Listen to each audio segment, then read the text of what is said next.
Halo teman-teman semua, kembali lagi, dengan saya. Kali ini kita akan membahas, skills, sebenarnya semua skills yang kita butuhkan dalam tes TOEFL, ya. Jadi sekali lagi, jika saat ini teman-teman sedang berencana untuk belajar tes TOEFL, belajar untuk tesnya ya secara mandiri. Mungkin ini adalah salah satu, sumber yang bisa teman-teman gunakan untuk berlatih ya. Dan saya kira, mmm, skills yang saya coba sharing dengan teman-teman di sini cocok untuk pemula ya, cocok untuk pemula atau mungkin teman-teman yang sama sekali belum pernah tes TOEFL atau pernah tes tapi hasilnya masih di sekitaran, mmm di bawah 450 atau di bawah 500 ya. Oke, jadi sebagaimana yang kita ketahui semuanya, saat ini jika teman-teman ingin wisuda, syarat sebelum sidang adalah mendapatkan skor tes TOEFL sesuai dengan yang diminta oleh kampusnya. Dan juga sekarang banyak company, banyak perusahaan dan, mmm, tempat bekerja lainnya ya, yang memang menyaratkan, pegawai-pegawainya atau karyawannya untuk memiliki skor TOEFL dengan, nilai tertentu gitu. Nah, ada yang bertanya kepada saya, apakah, eee, skor TOEFL itu ada lulus tidak lulusnya sih gitu ya? Sebenarnya tidak ada, tapi itu tergantung kepada permintaan dari si universitas atau lembaga, company tersebut ya. Misalkan untuk syarat wisuda di sebuah universitas A dengan jurusan misalkan geografi, maka setiap mahasiswa harus setidaknya mempunyai skor minimal 475. Oke, nah kalau seperti itu berarti skor yang teman-teman harus dapatkan adalah 475 gitu ya. Oke, baiklah kita mulai, dari skill apa saja sih yang ada di dalam TOEFL tersebut. Oke, baik. Dan teman-teman harus tahu ya, yang saya bahas di sini saya kasih tahu dulu, itu adalah TOEFL paper based. Jadi artinya TOEFL di atas kertas yang tentu saja tidak ada speaking-nya ya. Jadi kalau teman-teman sedang, mencari,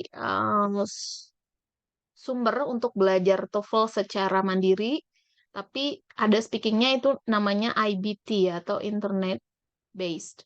Nah, itu ada speaking-nya dan, channel ini kurang tepat untuk memfasilitasi tujuan teman-teman tersebut. Tapi ini adalah TOEFL yang rata-rata diminta dan dibutuhkan di Indonesia ya, hampir di semua tempat. Oke. Oke, yang saya bahas ini kebanyakan bersumber dari, mmm, Longman ya, dari Longman Preparation Course for the TOEFL Test, Skills and Strategies, Volume A, ya. Tidak semuanya dan, kalaupun saya ambil kadang-kadang memang saya caplok semuanya, tapi ada juga yang saya, adopsi gitu ya, dan saya rubah di beberapa bagiannya gitu. Tapi ini adalah urutan yang, penyajian skills-nya saya ambil dari buku Longman oleh Deborah Phillips, oke? Oke, pertama yang harus kita ketahui dulu adalah, eee, apa saja sih yang diujikan dalam TOEFL itu gitu ya. Jadi dalam TOEFL itu ada 3 skill ya, ini skill pertama, listening comprehension ya. Jadi, ada listening nanti, terus yang kedua structure and written expression. Nah, ini tuh sebenarnya, ada 2 bagian ya. Jadi ada structure dan ada written-nya. Oke, kalau structure nanti itu ada multiple choice, ada A, B, C, D. Kalau written itu, kalau teman-teman yang udah pernah ngambil mungkin, tahu ya, written itu yang bagian di garis-garis. Ada beberapa kata yang dikasih garis-garis, terus ada A, B, C, dan D, dan kita memilih jawaban yang salah atau harusnya tidak tepat berada di situ atau tidak tepat penggunaannya seperti itu, oke ya. Terus yang ketiga itu adalah reading comprehension, membaca, teksnya ya yang lumayan panjang dan, di luar dari apa namanya, di luar dari teks yang biasa kita temui sehari-hari. Jadi nggak kayak baca majalah atau baca novel gitu ya. Tapi emang yang berita, topiknya bisa antariksa, bisa biologi, bisa chemistry gitu.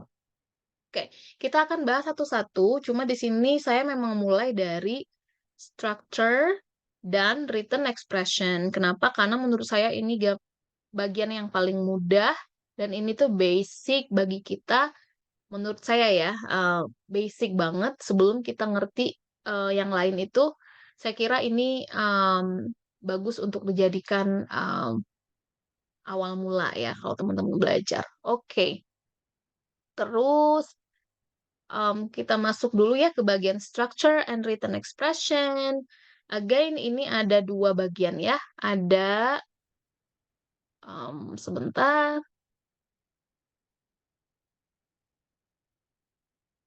Oke, ini dia. Maaf.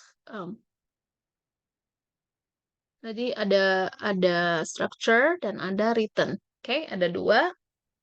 Nah, kita fokus ke bagian structure saja dulu karena mereka berbeda. Jadi saya akan bahas di part dan video yang berbeda ya. Jadi kalau structure itu pertanyaannya 15 ya, 15 pertanyaan, waktunya 25 menit, tapi 25 menit ini adalah untuk structure dan juga untuk written. Jadi kalau structure saja berapa? Nah, itu tergantung teman-teman sendiri karena pada kenyataannya saat ujian mereka si pengawas tes ya itu tidak membatasi misalkan structure harus 10 menit lalu sisanya untuk written. Enggak. Jadi ini pinter-pinter teman-teman membagi waktu untuk ngerjain kedua part ini gitu ya. Kalau dilihat itu pertanyaannya ya, structure itu ada 15, ini saya tulis di sini ya, dan written itu ada 25 soal. Berarti totalnya ada 40 soal. 40 soal waktunya 25 menit. Jadi apakah satu soal sampai 1 menit? Enggak ya. Dan apakah cukup? Pasti cukup. Kan ini sudah teruji ya TOEFL ini, jadi pasti cukup dan kenyataannya banyak banget yang skornya justru di atas 600 ya. Ya, jadi ini nanti pinter-pinternya karena tidak semua soal itu sulit semua ya. Jadi 1 sampai 40 itu ada yang mudah sehingga kita cepat di bagian yang mudah. Jadi nanti ke bagian yang susahnya itu kita bisa agak spend more time di sana ya. Nah, saya akan bagi dulu beberapa strategi umum. Ya, strategi umum yang harus banget diketahui sebelum ujian TOEFL. Oke. Yang pertama itu, yang pertama itu adalah ini, oke, be familiar with the direction. Oke. Teman-teman harus familiar dulu dengan instruksi dari tes TOEFL ini ya. Jadi yang harus teman-teman tahu, dimanapun teman-teman mengambil tes TOEFL dan kapanpun itu pasti instruksinya sama aja. Dimanapun, karena sumber atau yang memfasilitasi tes TOEFL ini satu ya, satu lembaga. Jadi ya pasti sama aja, mau didistribusikan ke daerah-daerah, ke kota besar, ke kampus atau kemana aja itu pasti sama aja. Terus pada kenyataannya setiap tes TOEFL itu pasti ada bagian di awal di mana ada narator yang membacakan instruksi tes gitu ya. In this part of the test seperti itu dan bla bla bla bla. Dan triknya adalah teman-teman sebenarnya tidak usah mendengarkan. Maksud saya tidak usah terlalu fokus dengan apa yang narator katakan ya. Intinya kalau di bagian structure yang disuruh adalah dengarkan pertanyaan bukan dengarkan, maaf, baca pertanyaannya baik-baik dan jangan gegabah. Terus silahkan pilih satu jawaban yang paling tepat untuk mengisi blank atau titik di atas. Ada 4 opsi A, B, C, D. Itu aja intinya. Dan sama aja. Dimanapun tes dan kapanpun yang diminta adalah itu. Jadi itu kayak harus dipahami dulu ya. Bahwasanya direksinya sama atau instructionnya sama. Oke. Sekarang kita masuk ke strategi umum yang kedua, yaitu begin with questions 1 to 15 ya, dari 1 sampai 15. Kenapa? Um, Ini strategi umum, sekali lagi ini strategi umum untuk kedua part ya. Jadi ini strategi umum untuk structure iya, untuk written iya. Oke. Kenapa? Karena pada kenyataannya si tes makers-nya ini membuat soal TOEFL 1 sampai 15 ini lebih duluan dan lebih mudah ya daripada yang ini. Oke, jadi maksud saya ada orang yang tipe dulu saya begitu waktu saya sekolah ya. Jadi saya tuh suka mulai dari saya balik gitu. Jadi misalkan guru matematika saya memberi soal 15, saya mulai dari 15 dulu. Kenapa ya? Nggak tahu. Emang saya suka aja ngebalik soal gitu. So it doesn't really work with TOEFL. Jadi teman-teman mulailah dari satu dulu urut-urut ke bawah. Dan kalau um, tidak paham, misalkan nomor 4 saya nggak tahu nih jawabannya, gimana dong? Apakah harus menghabiskan waktu banyak di soal nomor 4 atau harus gimana? Nah, itu berkaitan dengan strategi yang kelima ya. Never leave any answers blank in your answer sheet ya. Kenapa? Karena TOEFL itu tidak ada penalti, artinya kalau salah ya zero, tidak ada minus di sini sistemnya. Jadi kalau misalkan stuck di soal nomor 4, lanjut aja ke soal nomor 5, nanti balik lagi ke sana gitu ya. Tapi tetap utamakan yang mudah dulu, yaitu di bagian awal. 1, 2, 3, 4, 5, 6, 7, sampai 10 itu lebih gampang daripada 11 sampai 15. Jadi di soal 11 sampai 15 ini biasanya test takers-nya agak lama ya. Maksudnya lebih spend more time daripada yang bagian di awal-awal. Jadi apakah 25 menit cukup untuk 40 soal? Jawabannya adalah ya, cukup. Oke, itu strategi umum ya untuk kedua ini. Nah, oke, santai aja ya, teman-teman boleh break dulu. Kita sekarang masuk ke strategi strategi untuk structure aja ya. Strategi untuk structure aja. Ingat pertanyaannya ada berapa? Ya, ada 15. Itu multiple choice, ada A, B, C, D. Teman-teman tinggal pilih satu yang kira-kira melengkapi titik-titiknya itu yang paling baik gitu ya, the best answer ya. Ada beberapa strategi.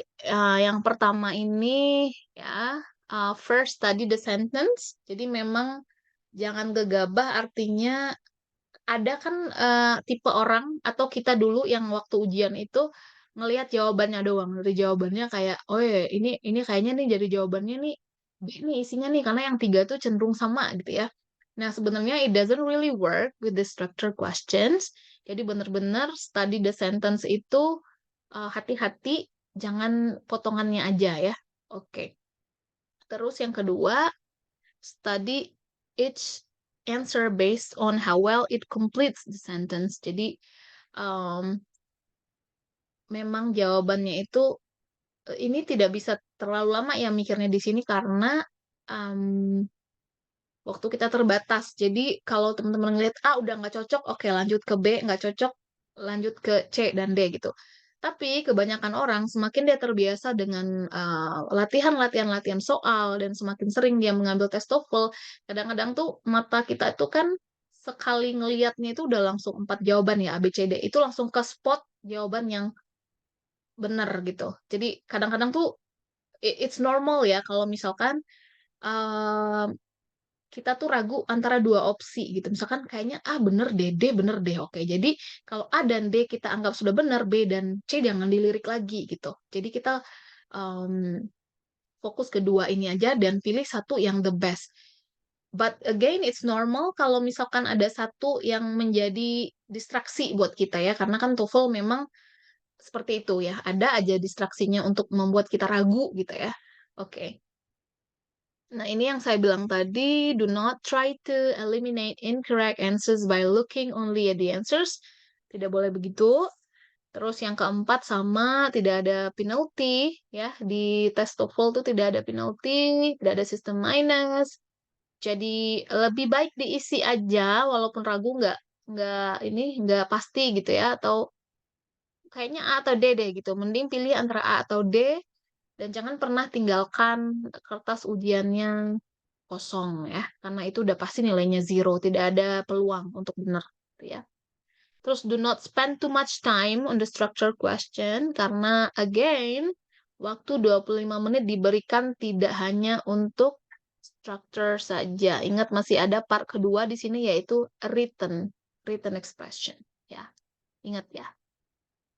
Oke, gimana sih contoh pertanyaan di uh, structure questions ini? Contoh pertanyaannya ya biasa aja ya, kayak kita ujian biasa. Nah, ada opsi A, B, C, D ya. Misalkan ini ya, titik titik titik is taking a trip to New York ya. Ada they, oh they harusnya are ya. Kalau when itu mungkin kalau ada tanda tanya di belakang cocok when, atau kalau misalkan ini sebagai connector ya, pasti ada klausa lain. Terus the woman is taking, kelihatannya benar kalau her itu harusnya di belakangnya noun ya, misalkan her book, her boyfriend gitu. Kalau oke, mungkin teman-teman bisa spot di sini isinya C gitu. Jadi biasanya pertanyaan kayak gini ini tergolong gampang dan ada di awal-awal ya. Jadi ini mungkin cuma let's say 3 detik teman-teman udah bisa jawab. Jadi cukup banget waktunya ya. Nah, ini kita akan membahas sama-sama. eh, saya ada beberapa latihan, kalau nggak salah saya siapin 3 ya, 3. Oke, kita bahas sama-sama yuk. Gimana sih caranya ngebahas soal TOEFL itu gitu. Jadi, oke, sebentar. Nah, ini contoh latihan ya. Saya belum masuk ke skills-nya. Jadi, di video-video selanjutnya saya akan coba membahas per skill. Misalkan skill 1 tuh apa sih buat structure, terus skill 2 apa. Dan kalau teman-teman pelajari ya, misalkan ada buku TOEFL atau les ya, kalau memang diikuti dari awal sampai akhir, saya yakin itu sebenarnya udah bagus banget, udah modal banget untuk pede ngambil tes TOEFL karena nggak ada lagi selain daripada itu gitu. Itu tuh udah bagus dan udah lengkap biasanya ya, baik itu di lembaga bahasa ataupun di buku-buku atau channel YouTube ya yang teman-teman ikuti. Oke, ini contoh latihannya ya. Ayo nih kita coba berarti kurang dari 1 menit. Saya tantang teman-teman, ayo kita coba mengisi jawaban ini. Ini yang kosong bagian awal ya, bagian pelaku atau subjek. Oke, kita coba em, 30 detik mengisi ini ya.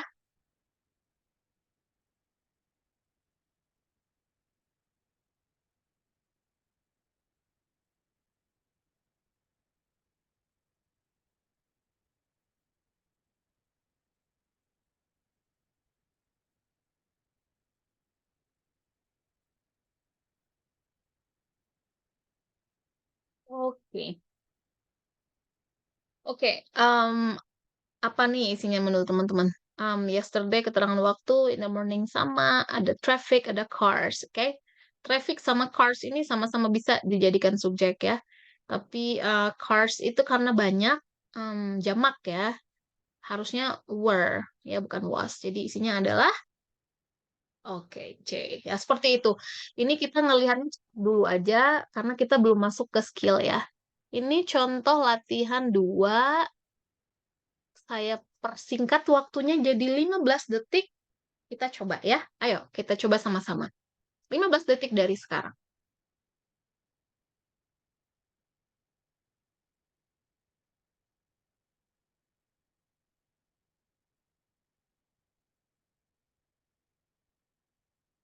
Oke. Engineers, subjeknya sudah ada. Maaf. Titik-titik for work on the new space program. For dan on itu preposisi ya atau kata di depan.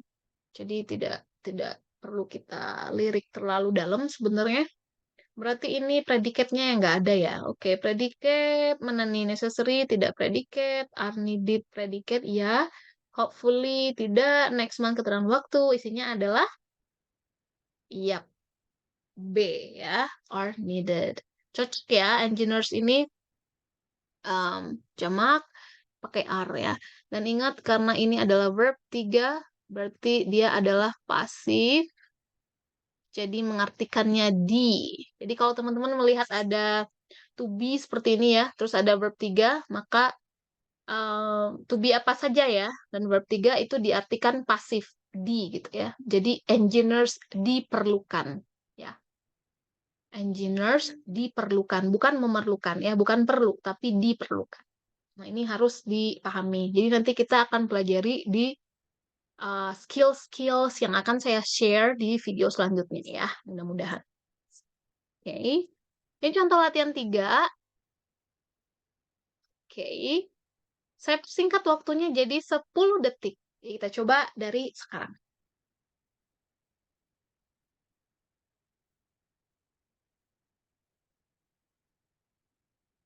Oke. Ini subjeknya atau pelaku kalimat sudah ada boy, terus ada going to, tapi going to tidak yang ing ya, verb ing ini tidak jadi predikat kalau tidak ada to be. Jadi coba kita pilih yang ada to be-nya, tapi jangan sampai double nih si subjeknya. Jangan sampai the kayak A ya, the boy he gitu, ada dua. Nggak boleh ya, harusnya cuma ada satu. Terus the boy ini juga ada he, berarti ini nggak dipilih, ini enggak. Terus will be going. Oke, the boy is relaxing going. Nah, mungkin teman-teman ragu ya antara um, antara ini apa ini ya gitu. Oke, kalau C, the boy is relaxing going, justru ada dua in ya yang membuat kalimatnya salah atau aneh. Sekarang masih terlihat aneh, tapi nanti kita kupas ya. Kalau yang D itu will be going. Oh, boleh ya? Ada yang nanya ya, Kak boleh nggak? Ada will, ada going gitu. Ya nggak apa-apa. Karena beda di sini ya. Ini will, terus ini going-nya akan ada to be-nya. Jadi nggak masalah, will be going. Jadi ini tuh sebenarnya verb in aja. Oke. Nah, seperti itu kira-kira kalau the structure questions yang akan teman-teman lihat mulai dari pertanyaan 1 sampai 15 ya. Makin ke bawah soalnya semakin sulit. Nah, oke. Untuk latihan di rumah, saya tantang teman-teman ngerjain ini ya. Boleh ditulis jawabannya di kolom komentar kalau mau. Dan kalau mau belajar sendiri juga boleh. Kalau ada pertanyaan, silakan tuliskan di kolom komentar. Nanti saya akan baca dan saya akan balas ya. Dan kemungkinan juga saya akan nanti arahkan ke WhatsApp ya, WhatsApp yang jadi teman-teman bisa lebih leluasa untuk bertanya gitu. Tapi ini plan nanti, untuk sekarang bisa tulis di kolom komentar atau diskusi dulu dengan teman-temannya ya. Oke, jadi sebenarnya ini latihan 1. Apakah soal TOEFL-nya nanti seperti ini? Tidak ya. Jadi saya kasih apa peringatan dulu ya. Apakah soal TOEFL itu nanti kayak gini, true or false? Never. Tidak akan pernah teman-teman lakukan. Cuma ini membantu kita untuk menentukan dan untuk berlatih aja sebenarnya membuat kalimat yang benar secara grammar dalam bahasa Inggris ya.